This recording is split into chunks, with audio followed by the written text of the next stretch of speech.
네, 우리 본문 말씀을 제가 읽도록 하겠습니다. 누가복음 5장 1절에서 11절입니다.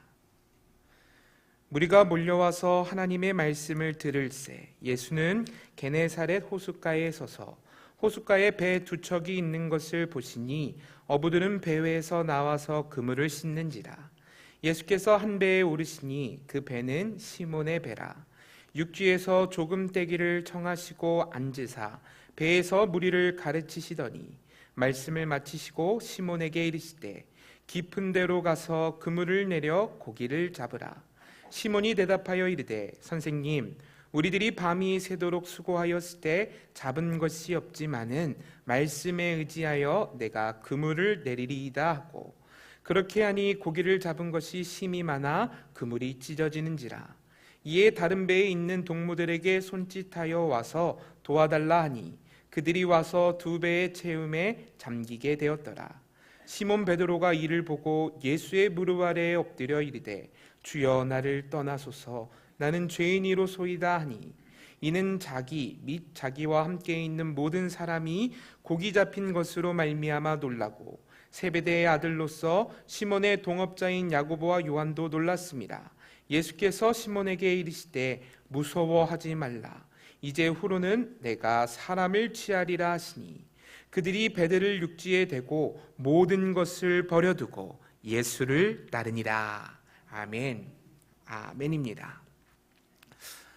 2013년 영국 썬덜랜드에서 치러졌던 한 마라톤 대회에서 참가자 5,000명이 실격하는 초유의 사태가 일어납니다.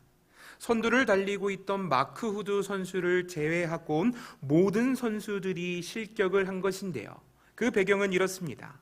마라톤 경기가 중반을 지날 즈음에 1등을 달리던 선수와 그 뒤를 뒤따르던 선수들의 거리가 꽤나 벌어진 상태였어요. 이때 2등을 달리던 선수가 정식 코스가 아닌 잘못된 길로 들어서게 됩니다. 문제는 그 다음입니다. 이를 보고 뒤따라오던 모든 선수들이 다 같이 코스를 이탈하게 된 것이지요. 결국 선두를 달리던 마크 우드 선수만 1등을 차지하게 되고 나머지 모든 선수들은 실격하게 되었어요. 얼마나 안타깝습니까?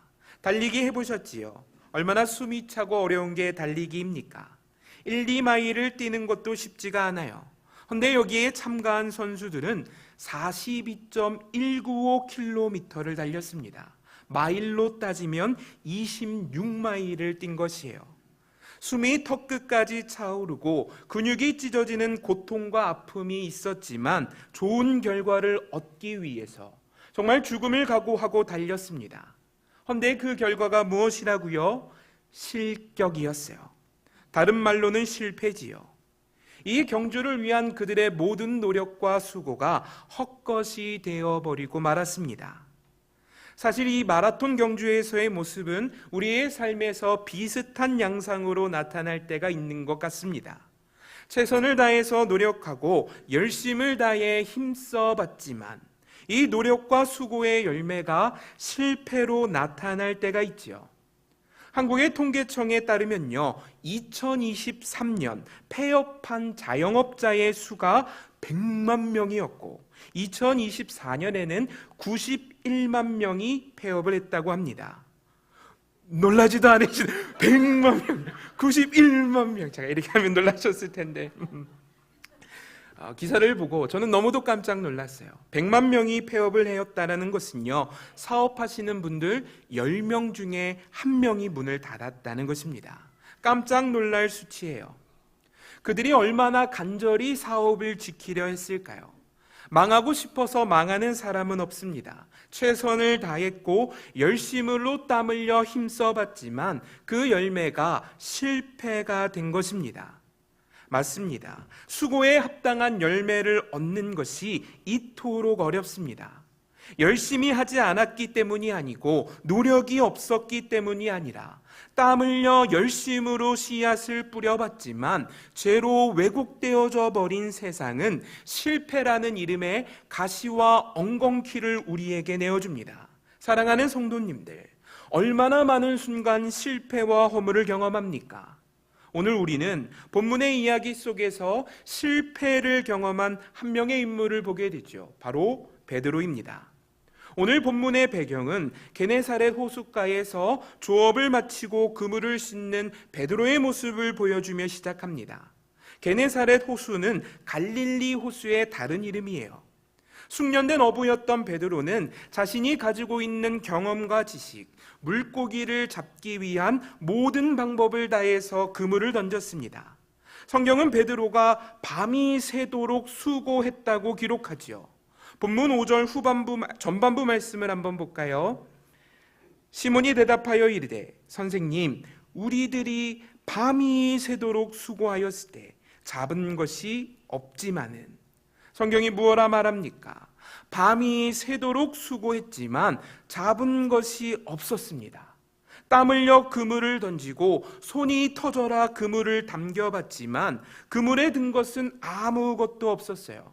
노력과 수고가 실패로 끝나게 된 것입니다. 빈 그물이 비어 있었습니다. 사랑하는 성도님들, 베드로의 빈 그물을 경험해 본 적이 있으십니까? 얼마 전에 있었던 일이 하나 생각해요. 저에게는 부족함이 있을 수 있겠지만 저는 아이들을 꽤나 다정히 이렇게 사랑해주는 아빠라고 생각합니다. 특별히 저희 막내에게만큼은 정말 사랑으로 키웠다고 생각해요. 그런데 뒤통수를 한 대 탁 맞았습니다. 밥을 같이 먹고 있는데 막내가 저를 빤히 쳐다보더니 갑자기 오빠에게 말을 겁니다. 그러더니 하는 말이, 오빠, 아빠는 오빠가 돌봐. 그리고 언니는 엄마가 돌봐. 제가 깜짝 놀라서 물었습니다. 그럼 보미는 누구 돌봐? 그랬더니 저희 막내가 하는 말이, 나는 고양이랑 강아지 돌보느라 아빠 돌볼 시간이 없을 것 같아. 이렇게 말하는 거예요. 고양이랑 강아지를 돌보느라 아빠 돌볼 시간이 없다니. 빈 그물이지요. 수고하여 땀 흘려 사랑으로 키웠는데 잡힌 게 없습니다. 그런데 제가 또 바꿔서 생각해 보니까요, 저희 어머니께는 제가 빈 그물이더라고요. 귀한 아들 얼마나 사랑으로 키우셨는지 모릅니다. 요새 어머니가 저를 부르시는 말이 하나님께 드린 아들이에요. 좋게 말하면 하나님께 드린 아들, 사실대로 말하면 빈 그물 아들이지요. 사실 그렇습니다. 인생을 살아가며 누구나 다 경험할 수 있는 것이 베드로의 빈 그물이에요. 실패와 허무의 열매를 우리는 무수히 경험하며 살아갑니다. 허나 여기서 믿음을 가진 우리가 기억해야 할 것이 있습니다. 우리가 믿는 하나님은 우리의 빈 그물을 은혜로 가득 채우시는 분이라는 것이지요. 우리의 실패를 실패 그대로 내버려 두지 않는 하나님은 우리의 실패를 통해 자신의 은혜를 나타내 주십니다. 사랑하는 성도님들, 본문을 바라봅시다. 실패와 허무의 빈 그물을 거두어 드리는 베드로에게 예수님이 찾아옵니다.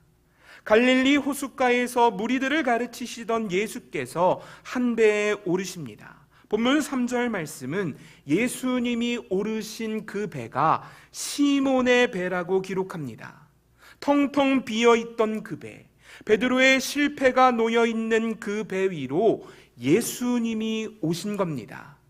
오늘 본문을 통해서 함께 나누고 싶은 첫 번째 교훈이 바로 이것이에요. 주님이 우리를 찾으십니다. 아무것도 잡힌 것이 없던 실패의 깊은 밤에 주님은 베드로를 찾아가십니다. 사랑하는 성도님들, 이 주님이 우리를 찾아오심을 믿음으로 고백합니다. 예수님이 나를 찾아오신다는 것은 성경 전체를 관통하는 복음의 정수이며 하나님의 사랑을 드러내는 핵심 주제 중에 하나지요. 우리가 하나님을 찾기도 전에 하나님이 먼저 우리를 찾으십니다. 깊은 밤, 깊은 광야, 깊은 동굴, 깊은 실패의 골짜기 가운데 거한다 할지라도 그곳에 있는 우리를 주님이 찾으십니다. 삶의 거친 풍랑으로 인해 갈 길을 잃었습니까? 괜찮습니다. 길 잃은 우리를 주님이 찾으십니다. 놀랍게도요, 절망 속에서 우리를 찾으신 주님은 우리를 찾아내실 뿐만 아니라 우리와 함께 하겠다고 말씀하지요. 사랑하는 성도님들, 하나님과 함께 한다는 것이 얼마나 큰 은혜인지 아십니까? 세상을 보면 함께 할 수 있는 사람과 함께 할 수 없는 사람을 분명하게 갈라냅니다. 자기들만의 기준을 만들어서 기준에 부합하면 함께하고 기준에 모자르면 칼같이 잘라내지요. 예전에 취업으로 고생하고 있던 한 청년이 회사로부터 받았던 거절 메시지를 저에게 보여주었던 것이 생각나요. 대충 기억하는 회사의 메시지는 이렇습니다. 지원해 주셔서 감사합니다. 허나 기한은 우리가 바라는 모습과는 다르기에 함께 할 수 없게 되었습니다. 좋게 말하려 포장했지만 그 안에 담긴 메시지는 당신과 함께 할 수 없다는 것이지요. 우리와 함께 할 수 있을지 없을지 금방 판가름 나게 됩니다. 조건을 따지고 상황과 환경을 고려해서 함께 할 수 있으면 함께하고 그렇지 않으면 잘라내는 것이 세상의 모습이지요. 예수님 당시에 유대인들도 그랬어요. 함께 할 수 있는 자들은 아브라함의 후손으로 분류했고 함께하고 싶지 않은 자들은 이방인과 외인으로 두었습니다. 누가복음에 등장하는 삭개오는 유대인들이 함께하고 싶지 않았던 외인의 그룹에 속한 자였지요. 삭개오의 직업이 무엇이었습니까? 세리였어요. 당시 세리는 유대인들에게 이방인보다 못한 취급을 받았습니다. 헌데 삭개오는 이 세리 중에서도 대장 세리였어요. 함께 하고 싶지 않은 사람, 결코 같이 갈 수 없는 사람, 세상에 외톨이 같던 그 사람, 실패의 밤을 보내던 그이가 바로 삭개오였다는 것입니다. 허나 모두가 외면했던 삭개오에게 주님은 이렇게 말씀합니다. 누가복음 19장 5절을 볼까요? 예수께서 그곳에 이르사 쳐다보시고 이르시되 삭개오야 속히 내려오라. 내가 오늘 너의 집에 유하여야 하겠다 하시니. 아멘. 주님이 무엇라 말씀합니까? 삭개오의 집에 거하겠다고 말씀합니다. 모두가 외면한 사람, 함께하고 싶지 않았던 이 삭개오에게 주님은 함께 하시겠다고 말씀합니다. 사랑하는 성도님들, 세상은 실패한 자들을 외면하지요. 함께하기 위해선 합당한 조건을 갖추어 오라고 말합니다. 허나 본문의 예수님은 어떠합니까? 그분은 우리의 실패와 부족함에 상관없이 내가 너와 함께 하겠다 말씀합니다. 실패하여 자격을 갖추지 못한 나를 주님은 결코 떠나지 아니하겠다 말씀하죠. 오늘 본문의 베드로도 수치와 부족함을 알았습니다. 스스로가 얼마나 연약한 사람인가를 알았던 거예요. 이에 자신의 배에 오르신 예수님을 향하여 나는 예수님과 함께 할 수 없는 자라 이렇게 고백하지요. 본문 5장 8절 말씀을 보면 예수의 무릎 아래 베드로가 엎드려 이렇게 말합니다. 주여 나를 떠나소서 나는 죄인이로소이다. 주여 나를 떠나소서 나는 연약한 사람입니다. 사랑하는 성도님들, 베드로와 같이 나의 연약함을 깨달을 때가 있지 않습니까? 연약함과 수치가 부끄러워서 이런 내가 어찌 하나님과 함께 할 수 있을까? 갖추지 못한 자격과 조건이 우리의 마음을 괴롭게 할 때가 있지 않습니까? 맞습니다. 자격을 따지고 조건을 살피면 우리는 하나님과 함께 할 수 없는 자들이지요. 얼마나 많은 순간 넘어지고 얼마나 많은 순간 실패합니까? 헌데 자격을 갖추지 못한 자들에게 사랑을 베푸시고 연약하고 부끄러운 자들과 함께 하시며 그들의 깊은 어둠을 찾아내 돌보고 함께 하시는 것, 이것이 바로 성경이 말하는 은혜입니다. 사랑하는 성도님들, 다시 한번 강조합니다. 자격을 갖추지 못해도 받아주시며 조건을 채우지 못해도 품어주시는 것, 이것이 은혜입니다. 우리가 믿는 주님은 은혜 베푸시는 주님입니다. 또한 우리는 은혜 받은 자들이지요. 제가 좋아하는 문장인데요. 넘어짐과 실패로 마음이 괴로울 때 이 문장을 되새깁니다. 우리 하나님의 은혜로 용서하지 못할 죄악이 없고 용납하지 못할 허물이 없다. 다시 한번 고백합니다. 우리 하나님의 은혜로 용서하지 못할 죄악이 없고 용납하지 못할 허물이 없다. 사랑하는 성도님들, 때로는 빈 구물을 걷어내는 내 삶의 모습이 부끄럽고 비참해 보일 때가 있습니다. 열심히 노력했지만 오늘도 여전히 빈 구물을 걷어내는 나의 모습이 우리의 마음을 괴롭게 합니다. 허나 이러한 허무와 실패로 가득했던 삶의 여정 속에도 오늘 주어진 삶의 감사와 기쁨으로 살아갈 수 있음은 나의 실패가 놓여져 있는 그 배 위로 주님이 올라타셨기 때문이지요. 우리 주님은 역전의 주님입니다. 나의 삶의 항해에 함께 하시는 주님은 나의 실패를 실패 그대로 내버려 두지 않으시고 실패를 통해 더욱 큰 은혜를 나타내시는 사랑의 주님입니다. 이 주님이 나와 함께 하시니 빈 구물을 걷어내는 깊은 밤, 깊은 어둠 속에도 소망의 마음을 품을 수 있는 우리 모두가 되었으면 좋겠습니다. 주님이 밝히지 못할 어둠이 없고 주님이 가르지 못할 홍해가 없고 주님이 해결하지 못할 문제가 없음을 고백합니다. 나의 실패를 들어서 놀라운 축복으로 바꾸시는 주님, 이 주님 나와 함께 하심을 믿음으로 나의 실패가 가득한 텅 빈 배 위에서도 이 배로 올라타신 주님으로 말미암아 승리를 바라볼 수 있는 저와 우리 모두가 되시기를 간절히 축복합니다. 베드로의 배에 오르신 주님이 베드로에게 말씀하시길 깊은 곳에 가서 그물을 던지라고 말씀하세요. 그런데 이것은요, 베드로가 가진 지식과 지혜에 완전히 반대되는 명령입니다. 먼저 지금은 새벽이 지나서 아침이 된 상황이에요. 보통 갈릴리 호숫가의 고기는 밤에 잡혔다고 합니다. 제가 가본 적은 없지만 가본 사람이 말해주기를 갈릴리 호수는 맑고 투명하기 때문에 해가 떠 있는 아침에는 대부분의 물고기들이 바위나 수초 아래에 숨어 있다고 합니다. 즉, 해가 떠 있는 지금은 고기를 잡을 시간이 아닌 거예요. 또 갈릴리 호숫가의 물고기는 깊은 곳보다는 지류와 샘이 흘러 들어오는 얕은 물가에서 잡힌다고 합니다. 그런데 예수님은 고기가 없을 법한 깊은 곳에 가서 그물을 던지라고 말씀합니다. 사실 제 마음을 가장 불편하게 했던 부분은 바로 이것인데요. 베드로와 동료 어부들이 그물을 씻고 있다고 합니다. 이 말이 무엇이에요? 지금 어업을 다 끝내고 그물을 정리하고 있는 중이었어요. 밤이 새도록 수고했으니 이제 문 닫고 들어가서 쉬어야 하는 타이밍이라는 것이에요.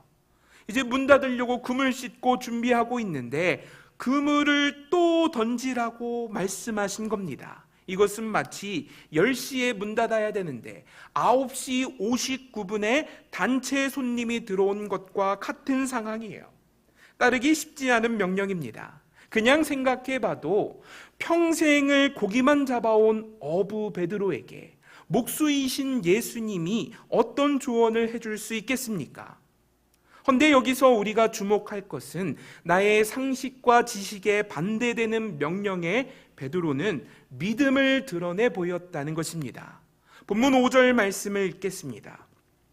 시몬이 대답하여 이르되 선생님, 우리들이 밤이 새도록 수고하였으되 잡은 것이 없지만은 말씀에 의지하여 내가 그물을 내리리이다. 상식과 경험에 반대되는 것이었지만 어부가 목수의 말을 듣고 그물을 던집니다. 믿음의 사람들은 이것을 순종이라고 표현해요. 베드로의 반응은 순종이었습니다. 사랑하는 성도님들, 저는 베드로가 어떻게 이 말도 안 되는 명령에 순종할 수 있었는가를 고민했습니다. 무엇이 베드로의 경험과 지식을 깨트려서 순종하러 나아가게 하였을까요? 그것은 바로 주님을 향한 소망입니다. 우리가 함께 나누고 싶은 두 번째 교훈이 바로 이것이에요. 주님께 소망을 두고 살아가는 우리 모두가 되시길 축복합니다. 꼬여서 엉망이 돼버린 실타래를 풀기 위해선 실마리를 찾아서 당겨야 합니다. 허무와 실패로 얽혀버린 복잡한 우리 인생을 풀어내기 위해서도 실마리를 찾아야 합니다. 저는 그 실마리가 예수 그리스도임을 확신합니다. 사랑하는 성도님들, 믿음으로 고백합시다. 예수님이 소망입니다. 베드로가 예수님께 소망을 두었음은 예수님을 향한 그의 호칭에서 발견돼요. 본문 5절 말씀을 보면 베드로가 예수님을 선생님이라고 부르지요. 성경에서 흔히 선생님이라는 단어로는 히브리어 랍비가 사용되었어요. 많이 들어보셨죠? 랍비. 허나 본문 5절 말씀에 사용된 선생님이라는 단어는 히브리어 랍비가 아닌 헬라어 에피스타테스가 쓰였습니다. 성경에서 이 에피스타테스라는 단어는 오직 예수님을 믿는 자들만 사용했던 단어예요. 이 단어가 가진 의미가 놀라운데요. 꼬입니다. 에피스타테스. 이 단어는 능력이 있는 자, 권위를 가진 자, 주권자라는 의미를 가진 단어입니다.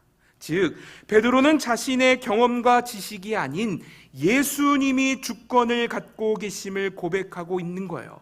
자신의 실패를 해결할 실마리가 나의 지식과 경험이 아닌 에피스타테스, 당신께 있음을 베드로는 고백하고 있다는 것입니다. 어떻게 하실지는 모르겠습니다. 내가 가진 경험과 지식과는 다른 것이 분명합니다. 헌데 주님이시라면, 능력을 갖고 주권을 행하시는 주님이시라면 그분이 무언가를 할 수 있지 않으실까? 즉, 주님을 향한 소망의 고백이 바로 에피스타테스라는 것입니다. 이와 같은 고백이요, 누가복음 17장 13절에서도 사용돼요. 10명의 납병 환자들이 이 에피스타테스를 고백합니다. 누가복음 17장 13절을 제가 읽겠습니다. 소리를 높여 이르되 예수 선생님이여 우리를 불쌍히 여기소서 하거늘. 아멘. 납병 환자들이 예수님을 향해 에피스타테스여 우리를 불쌍히 여기소서 소리칩니다. 세상의 모든 방법이 그들을 고칠 수 없었습니다. 인간의 방법이 모두 실패한 그 끝에 그들은 주님께 소망을 두어 믿음으로 부르짖습니다. 주권을 가지신 능력의 선생이여 우리를 불쌍히 여기소서. 이 아침 사랑하는 성도님들을 도전합니다. 우리에게 주님은 어떤 분이십니까? 능력의 주님 아니십니까?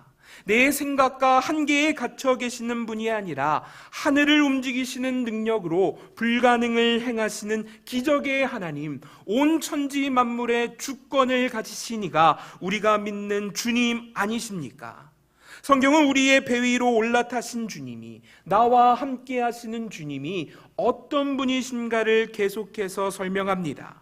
그는 홍해를 가르시며 광야에 길을 내시며 반석을 터서 물을 내시고 여리고를 부수시는 만물의 주권을 가지신 하나님이십니다. 우리의 인생의 배에 올라타시어 지금도 함께 하시는 주님, 내가 믿는 그분이 이런 분이라는 고백이에요. 사랑하는 성도님들, 실패의 절망이 너무 깊어 나의 생각과 방법으로는 해결책이 보이지 않을 수 있겠습니다. 내가 처한 상황과 환경이 너무 어둡기 때문에 뚫어낼 방법이 전혀 보이지 않을 수도 있겠습니다. 허나 우리와 함께 하시는 주님, 그분은 에피스타테스, 주권을 가진 능력의 주님이시니 그분의 일하심에 소망을 둘 수 있지 않겠습니까? 예전에 제가 대전에서 저희 신학생들과 같이 살 때의 일이 생각납니다. 이제 집 앞에 멀지 않은 곳에 마트가 있었는데요. 이 마트에 그때 저희 아들이 한 7살, 6살 정도 되었던 것 같아요. 저희 아들을 데리고 가서 물이랑 쌀이랑 음식이랑 여러 가지 물건들을 잔뜩 샀습니다. 그런데 장을 보고 집에 가려고 하니까 산 것이 너무 많아가지고 혼자 들고 갈 수 없게 되었어요. 그래서 이제 마트 근처에 집이 있으니까 저희 아들을 집에 보내가지고 집에 있는 아무나 데리고 오라고 시켰습니다. 20대 초반의 청년들이 집에 있으니까요. 정말 아무나 와도 쉽게 들고 갈 수 있을 거라 생각했어요. 그런데 한 10분쯤 기다리니까 저희 아들이 정말 아무나를 데리고 왔는데 누구를 데려왔냐면 5살 은송이를 데려왔습니다. 무거운 물이랑 쌀이랑 고기랑 잔뜩 장본 것을 들고 가야 하는데 5살 딸내미를 데려왔어요. 그래서 랑찬아, 이거 들고 가야 되는데 동생 데리고 오면 어떡해? 그랬더니 그때 마트에 가서 제가 초콜릿 사줬거든요. 그러니까 자기만 먹기 미안하니까 삼촌들 데리고 올려다가 자기 동생도 초콜릿 먹이려고 그거 이렇게 데리고 온 거예요. 우리 은송이가 와봐야 문제가 해결되지 않습니다. 그런데 우리와 함께 하시는 주님을 이렇게 생각하고 있지는 않으십니까? 우리를 찾아오신 주님, 우리의 인생의 배에 올라타시어 항해의 키를 잡으신 주님이 어떤 분이십니까? 성경이 소개하는 그분은 불가능이 없는 에피스타테스, 만물의 주권을 가지신 능력의 주님입니다. 사랑하는 성도님들, 우리와 함께하는 주님이 어떤 분이신지를 기억합시다. 베드로는 자신의 실패가 만연히 드러나 보이는 텅 빈 배 위에서 능력을 행하실 주님께 소망을 두었습니다. 나의 실패가 가득했지만 주님의 승리를 소망했다는 것이에요. 이 믿음의 소망을 통해 빈 그물이 물고기로 가득하게 되어지는 놀라운 기적이 일어났습니다. 본문의 이야기를 깊이 있게 살펴봅시다. 내 지식도 아니었죠. 내 경험도 아니었습니다. 실패를 극복할 수 있는 진정한 해답은 예수 그리스도, 나와 함께 하시는 주님께 있었습니다. 그분이 일하실 때 기적이 일어나죠. 이 주님께 소망을 두며 믿음으로 살아가는 우리 모두가 되시기를 축복합니다. 예수님의 말씀에 순종하니까요, 2배의 물고기가 가득 잡혔습니다. 베드로의 텅 빈 그물이 이젠 물고기로 가득하게 되었어요. 할렐루야, 모든 문제가 해결됐습니다. 그런데 이후에 보여지는 베드로의 반응이 너무 놀랍고 재밌어요. 한번 잘 생각해 볼까요? 본문 11절 말씀을 보겠습니다. 그들이 배들을 육지에 대고 모든 것을 버려두고 예수를 따르니라. 상황이 그려집니까? 그들이 모든 것을 버려두고 예수를 따랐다고 합니다. 물고기를 잡지 못했던 실패가 이젠 성공이 되었어요. 가득 잡은 물고기 팔아다가 떡 부러진 가게도 하나 차리고 사람들에게 좀 나눠줘가지고 베드로 어촌계장도 노려볼 수 있지 않겠습니까? 잡은 물고기로 할 것이 무척 많겠습니다. 그런데 이 물고기들을 어떻게 했다고 합니까? 버리고 떠났습니다. 이상하지요? 이와 비슷한 이야기가 사무엘하에도 등장해요. 사무엘하 23장을 보면 다윗의 용사들을 소개하는데 그중 용맹하기로 으뜸가는 3명의 용사가 있습니다. 이 3명의 용사가 있는 자리에서 다윗이 푸념하기를 고향 베들레헴 우물에서 마셨던 그 물을 마시고 싶다. 다윗이 푸념합니다. 이 말을 들었던 다윗의 세 용사들이 쏜살같이 달려가서 블레셋 대군을 뚫고 간신히 우물물을 길어가지고 다윗에게로 가져옵니다. 목숨 걸고 달려가서 간신히 떠온 물이에요. 그런데 이 물을 가지고 다윗이 어떻게 했는지 아십니까? 사무엘하 23장 16절 말씀 제가 읽겠습니다. 세 용사가 블레셋 사람의 진영을 목숨 걸고 돌파하고 지나가서 베들레헴 성문 겹 우물물을 길어가지고 다윗에게로 왔으나, 다음이 충격입니다. 다윗이 마시기를 기뻐하지 아니하고 그 물을 여호와께 부어드리며 어떻게 합니까? 부었다고 합니다. 와, 진짜 저는 말씀 보면서 조금 이렇게 화가 났어요. 제가 만약에 세 용사 중 한 명이었다면 다윗의 멱살을 잡았을 것 같습니다. 물 먹고 싶다 그래서 목숨 걸고 가서 떠다 줬더니 안 마시겠답니다. 베드로와 상황이 비슷하죠. 물고기 잡게 해줬더니 물고기 다 버리고 물 먹고 싶다 해서 떠다 줬더니 물을 바닥에 부어버립니다. 여기서 우리가 집중할 것이 드러나요. 오늘 설교의 포인트 중에 포인트입니다. 우리는 문제를 통해 주님을 만나게 됩니다. 아무것도 잡힌 것이 없던 실패 속에서 모든 것을 잡게 하시는 주님을 만나게 되죠. 헌데 이 문제 속에서 만난 주님, 그분이 너무 크고 귀하기 때문에, 그분이 너무 좋아서 이제 내가 가진 문제는 전혀 문제가 되지 않는 것입니다. 문제를 통해 만난 주님이 너무 좋아서 이젠 그 어떤 것도 주님을 따르는데 방해가 되지 않는 것이에요. 물고기가 있건 없건, 마실 물이 있건 없건, 부하건 가난하건, 가졌건 못 가졌건, 실패와 허무로 가득했던 내 배가 이젠 주님으로 가득하게 된 것이지요. 쉽게 말해 주님을 만남으로 인해 문제에 휘둘리는 인생을 벗어나게 되었다는 것입니다. 사랑하는 성도님들, 물고기만 바라는 믿음을 벗어납시다. 다시 한번 힘주어 축복합니다. 물고기를 바라는 믿음에서 벗어나 주님으로 만족하는 삶을 살아가는 우리 모두가 되시기를 축복합니다. 우리의 삶이 그렇습니다. 처음 교회에 나올 때는요, 물고기가 잡히기를 바랬던 베드로의 마음으로 교회에 나올 수도 있습니다. 문제가 해결되고 사업도 잘 되고 몸도 건강해지며 자녀들도 잘 되는 눈에 보이는 축복을 바라며 교회에 왔습니다. 헌데 예배를 통해 만나게 된 주님이 너무도 좋은 겁니다.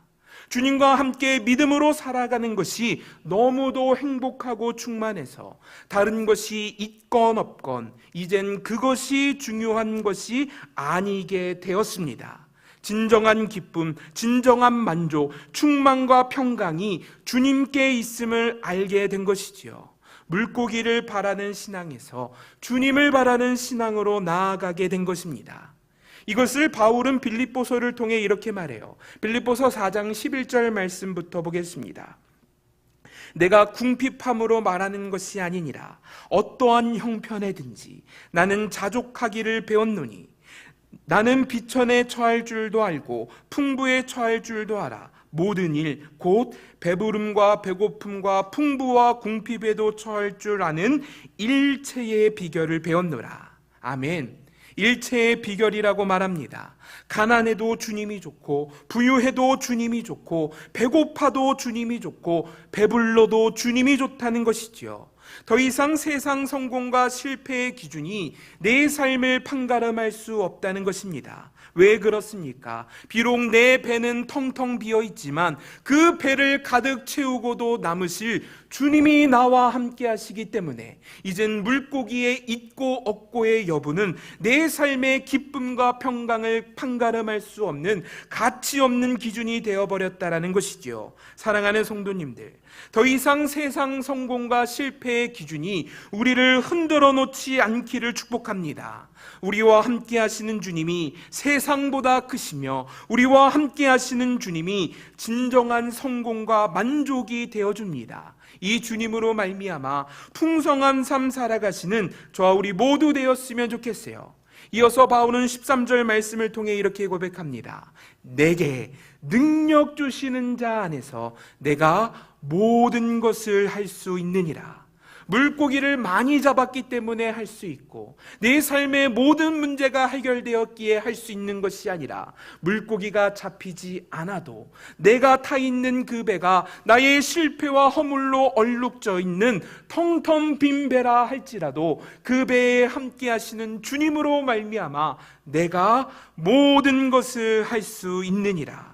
주님이 주시는 만족은요, 물고기가 가득한 만족과는 감히 비할 바 없는 천국의 만족입니다. 주님이 주시는 기쁨은요, 세상이 주는 기쁨과는 감히 비할 바 없는 천국의 기쁨입니다. 주님이 주시는 만족과 기쁨으로 살아가는 우리가 되었으면 좋겠어요. 본문의 베드로도요, 처음엔 예수님을 에피스타테스, 능력을 베푸시는 이 선생님으로 고백합니다. 허나 8절에 이르러 베드로는 예수님을 부를 때, 구약의 여호와 하나님을 부를 때 사용했던 헬라어 큐리오스, 예수님을 주님으로 부릅니다.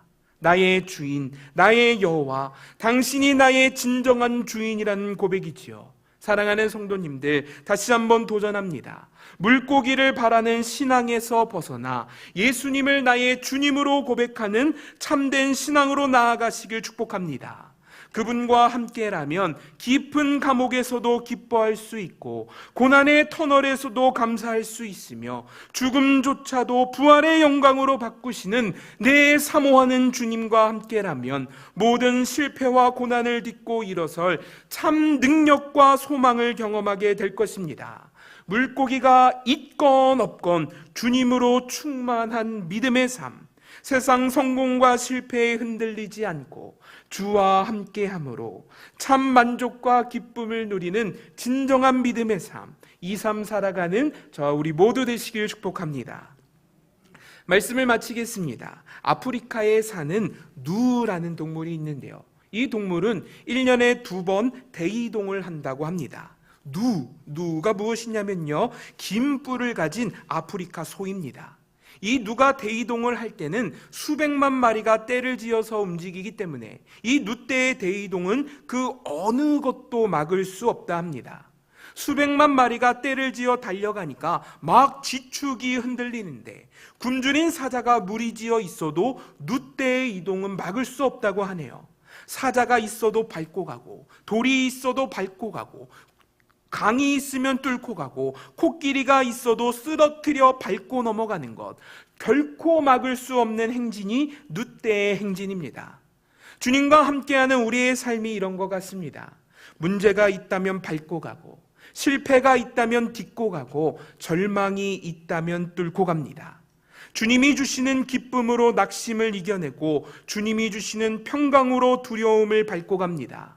죽음의 올무조차 딛고 일어설 부활의 소망이 있으니 이 주님과 함께라면 물고기가 있건 없건 막을 수 없는 행진을 했던 누떼처럼 힘있는 믿음의 삶을 살게 됩니다. 사랑하는 우리 모든 성도님들, 물고기를 바라던 신앙에서 주님을 바라는 신앙으로 나아감으로 주와 함께 삶의 모든 고난을 밟고 갈 수 있는 복된 믿음의 삶 살아가시기를 간절히 축복합니다. 우리 시간 함께 기도하며 나아갑시다.